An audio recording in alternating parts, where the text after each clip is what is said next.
Friends, मैं हूं खुशी और आप देख रहे हैं टीटीसी पर नेहा उपाध्याय। तो आज हम लोग ये चैप्टर 1 मंकी ट्रबल को थोड़ा शॉर्ट में समझेंगे।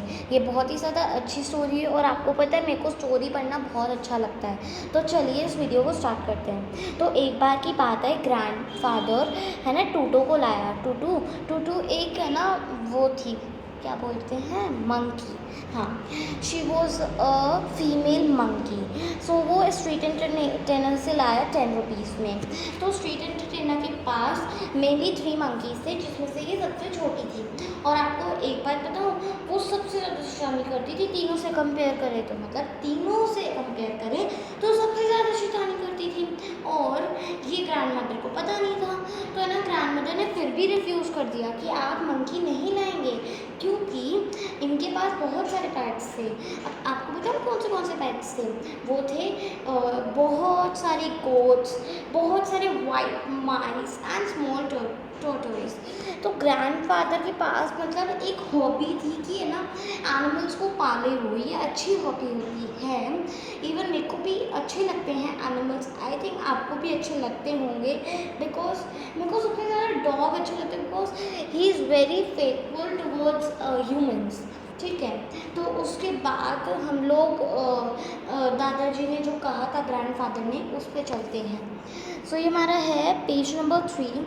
इसमें लिखा है but I don't have any, I said, मतलब उसके पास मंकी एक भी नहीं था। बाकी थोड़े बहुत थे लेकिन मंकी एक नहीं था। ठीक है।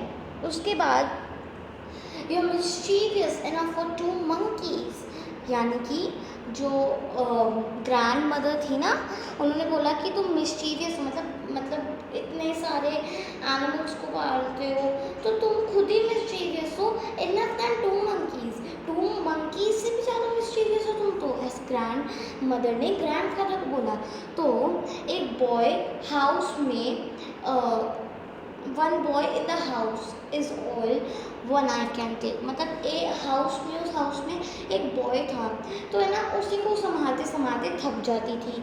तो उसके बाद Tutu isn't a boy said grandfather.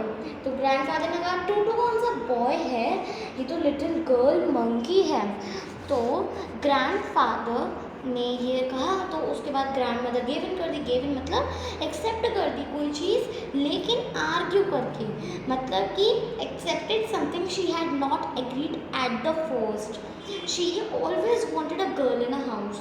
वो हमेशा ना गर्ल को चाहती थी कि वो घर में रहे तो शांति आएगी, मतलब उसको थोड़ा काम बढ़ेगा नहीं। और वो सोचती थी कि है ना, गर्ल्स जो है ना वो मिस्चीवियस नहीं होती है एज कम्पेयर टू बॉयज़।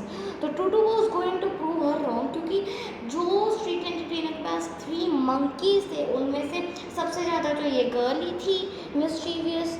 तो ये रॉन्ग प्रूफ हो जाएगा ना। और लेकिन she was a pretty little monkey, उसके पास आईज थी, वो भी स्पार्कल्ड कर दी थी एकदम मिस्चीव से। और उसके बाद एक वाइट ग्रिन थी। अब आती है बात कि ग्रिन का मतलब क्या होता है।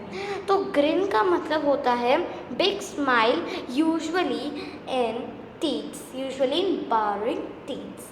तो एक चीज़ थी जो Tutu was to shake hands. तो है ना, एक चीज़ उसे सिखाई गई थी। ठीक है, टूटू को सिखाई गई थी। वो किससे सिखाई थी? ग्रैंडफादर ने। उसने सबसे पहले क्या चीज़ सिखाई थी? Shake hands.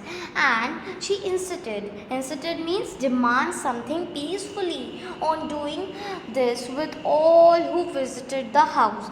Major Malik would have to shake hands with Tutu before he could enter the drawing room.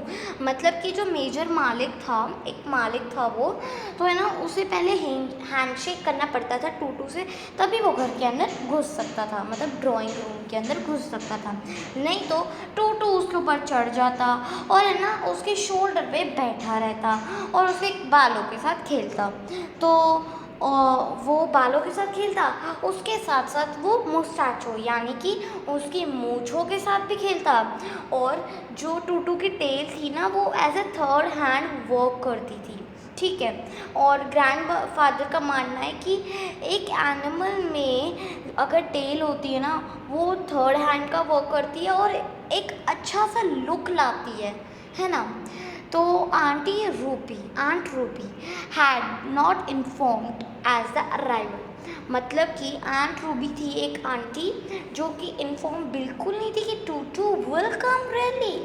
We heard a loud shrieks from her bedroom and went running to see that what was wrong. So she go to her bedroom. Sorry. It was Tutu trying on Aunt Ruby's petticoats. He was trying the Aunt Ruby petticoats. They were much too large, of course. And when Aunt Ruby entered the room, all she saw was a white bundle with no face jumping up and down on the bed. So let's go with the next page, that is fourth page. So the Uncle Benji complained that his hairbrush was missing. We found Tutu sunning herself. That means she was sitting and lying in the sun, and she was using a back veranda, using a hairbrush as to scratch her armpits. Armpits means low part of your arm. And after that, Tutu doesn't have flea, the speaker said, because Uncle Benji said that I took it from her and gave it back Uncle Benji. I also said sorry to him, but he threw the brush away, क्योंकि उन्होंने brush को मतलब गिरा दिया था, फेंक दिया था, इसलिए जो स्पीकर था उसने कहा कि टूटू के पास कोई फ्लीज ही नहीं है, मतलब he is not having fleas. But उसके बाद no, she bets more often than Benji, said grandfather, who had borrowed Aunt Ruby's shampoo to give Tutu a bath. तो उसने ये कहा कि किसने इसे दिया कि आंट रूबी का शैम्पू आप दो और फिर टूटू को बात करवाओ, मीन्स उसको अपने आप ही बात करने लग गया था। With the day grandfather has visited a mirror to collect his railway pension, he decided to take Tutu and me along. Me means जो boy रहता था ना वो. To prevent Tutu from moving about in train, he was carried in a large black travelling bag. Grandfather and I paid for our seats and we took Tutu along as a hand baggage. There was enough space for Tutu to look in the bag and fit bananas and biscuit, but she could not get her hands through the opening or a bite open the bag. Tutu stayed in bag as far as the mirror, but while grandfather was showing our tickets at the turnstile. अब turnstile क्या होता है? ये एक gate होता है जिसके पास arms होते हैं और वो मूव कर सकता है, ठीक है। She suddenly poked her head out of the bag and grinned widely at the ticket collector. The poor man was taken aback. Taken aback means surprised or shocked. He said, "Sir, you have a dog with you. You will have to buy a ticket for it also."